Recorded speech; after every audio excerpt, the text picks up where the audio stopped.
평안하셨습니까? 송지호입니다. 교회마다 여러 모임이 있는데요. 성경 공부나 콘서트, 그리고 초청잔치 등 유익한 프로그램이 많이 있습니다. 근데 왜 기도 모임에는 많은 사람들이 참석하지 않는지 생각해 보셨습니까? 대부분의 사람들이 기도 모임에 대한 선입견을 가지고 있기 때문입니다. 그다지 재미도 없고 당장 큰 도움도 안 될 거라고 생각하는 거죠. 그러나 이것은 기도의 단면만을 보는 것입니다. 에베소서 1장 18절에서 바울은 너희 마음의 눈이 밝아지기를 위해 기도하고 부르심의 소망이 무엇인지 알기 위해 기도하라라고 말씀하십니다. 기도는 단지 우리의 문제와 필요를 외치는 것이 아니라 마음의 눈이 열리고 소망을 품게 되어 기쁨과 찬송의 시간이 되는 것입니다. 오늘 본문에서 역시 기도를 통하여 일생이 변화되고 눈이 열리는 사건이 일어납니다. 어떤 얘기인지 오늘 말씀 함께 보시겠습니다.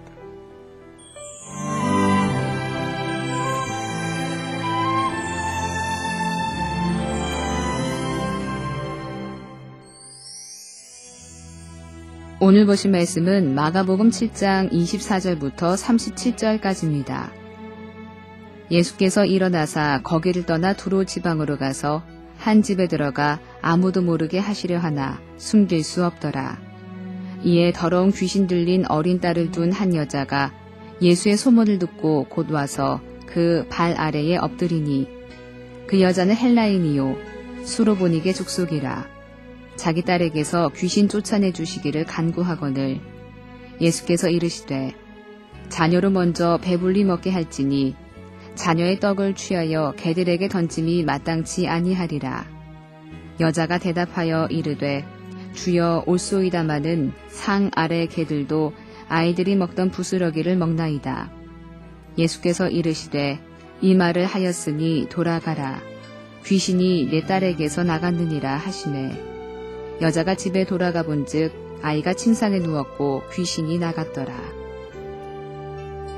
예수께서 다시 두로 지방에서 나와 시돈을 지나고 데가볼리 지방을 통과하여 갈릴리 호수에 이르시매 사람들이 귀먹고 말 더듬는 자를 데리고 예수께 나와 안수하여 주시기를 간구하거늘 예수께서 그 사람을 따로 데리고 무리를 떠나사 손가락을 그의 양 귀에 넣고 침을 뱉어 그의 혀에 손을 대시며 하늘을 우러러 탄식하시며 그에게 이르시되 에바다 하시니 이는 열리라는 뜻이라. 그의 귀가 열리고 혀가 맺힌 것이 곧 풀려 말이 분명하여졌더라. 예수께서 그들에게 경고하사 아무에게도 이르지 말라 하시되 경고하실수록 그들이 더욱 널리 전파하니 사람들이 심히 놀라 이르되 그가 모든 것을 잘하였도다. 못 듣는 사람도 듣게 하고 말 못하는 사람도 말하게 한다 하니라. 예수님은 휴식을 위해서 유대 땅을 떠나 이방인들의 지경에 조용히 들어가셨습니다. 하지만 그곳에서도 예수님은 쉴 틈이 없으셨습니다. 예수님의 소문을 듣고 온 이방 여자가 예수님의 발 아래 엎드려 자기의 어린 딸에게서 귀신을 쫓아주시기를 간구하고 있는 것입니다. 그러나 예수님은 자녀의 떡을 취하여 개들에게 던짐이 마땅치 아니하니라라는 말씀으로 매정하게 거절하셨습니다. 이 말씀은 사실 그 여자의 마음을 난도질하는 것이었습니다. 이처럼 예수님은 우리가 겸손을 배울 수 있도록 때때로 자아를 깨트리십니다. 하지만 그녀는 그와 같은 거절에도 절망하지 않고 이렇게 대답했습니다. 올소이다마는 상 아래 개들도 아이들이 먹던 부스러기를 먹나이다. 그녀가 이렇게 말할 수 있었던 것은 예수님의 선하심에 대해서 절대적인 믿음과 딸에 대한 애타는 사랑이 있었기 때문입니다. 예수님은 놀라운 그녀의 믿음에 치유의 축복으로 응답해 주셨습니다. 수로보닉의 여인의 기도는 우리에게 간절함과 인내함, 그리고 겸손의 모범을 잘 나타내 주는 것이었습니다. 여러분의 기도는 어떻습니까? 이 여인과 같은 간절함과 인내, 그리고 겸손함이 있습니까? 그렇지 않다면 이런 신앙의 모습을 더욱더 닮아가야 할 것입니다. 한편 예수님이 갈릴리 호수에 이르셨을 때 사람들은 못 듣고 말 더듬는 사람을 데리고 나와 안수해 주시길 간구했습니다. 그래서 예수님은 그 사람을 따로 데리고 나가셔서 그의 손을 대시고 하늘을 우러러 탄식하셨습니다. 예수님이 탄식하신 것은 그의 고통을 마음 깊이 공감하셨을 뿐 아니라 하나님께서 아름답게 창조하신 인간을 영적, 육적으로 이렇게 비참하게 만든 죄와 사탄에 대한 분노를 느끼셨기 때문입니다. 예수님은 이어서 에바다라고 외치셨습니다.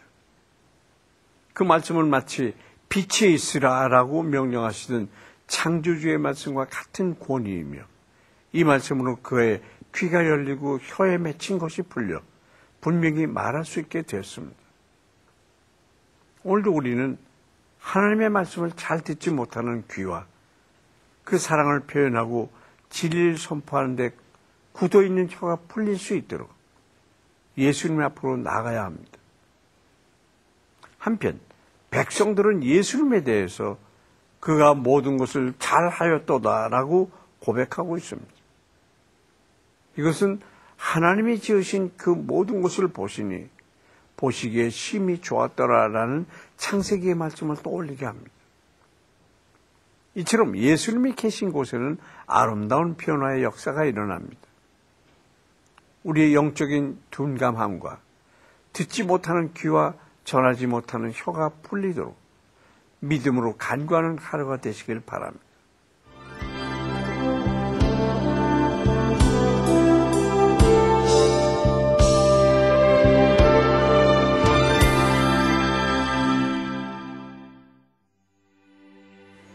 사랑의 하나님, 천지를 창조하신 주님께서 우리의 필요를 아시며 아픔을 아시고 모든 것에 응답해 주시니 감사드립니다.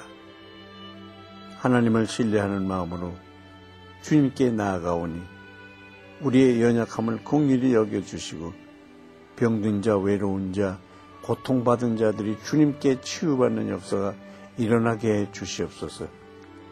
또한 우리에게 보내주신 이웃과 친구들을 위해 기도하는 성도들이 되게 해 주시옵소서.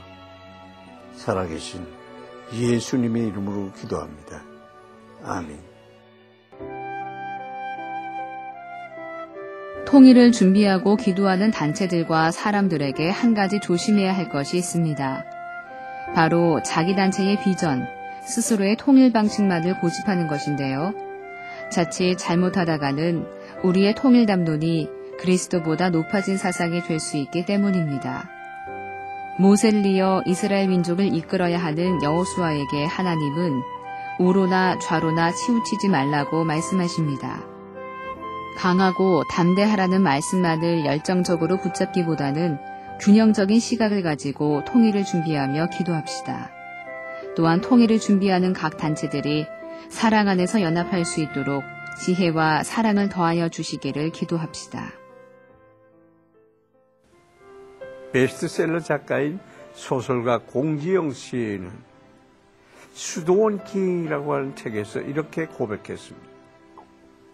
처음엔 소설가가 된다면 행복해질 거라고 생각했다. 그래서 나는 소설가가 됐다. 통장에 100만 원만 있으면 행복해질 거라고 생각했다. 그 세 권의 책이 베스트셀러가 되면서 이젠 자원하면 수천만 원의 인쇄가 도착한다. 하지만 사실을 말하자면 나는 전혀 행복하지가 않았다. 성공만 하면 행복할 줄 알았는데 행복을 찾지 못한 그녀는 여러 가지 삶의 굴곡을 겪으면서 하나님을 만나게 되는 거예요. 그 후 그녀의 고백은 달라졌습니다. 하나님, 행복합니다. 그런데 써놓고 보니까 신기한 것을 발견했는데요. 바로 항복과 행복은 획 하나의 차이였던 것입니다. 그렇습니다. 하나님께 항복할 때 우린 비로소 진정한 행복과 참 자유를 누릴 수 있는 것입니다. 여러분 어떤 곳에 매여 있습니까? 무엇을 향해 달려가고 있습니까? 하나님께 항복하고 맡기는 인생이 참으로 행복한 인생, 승리하는 인생입니다. 송재호의 큐티 동행 여기서 마치겠습니다. 감사합니다.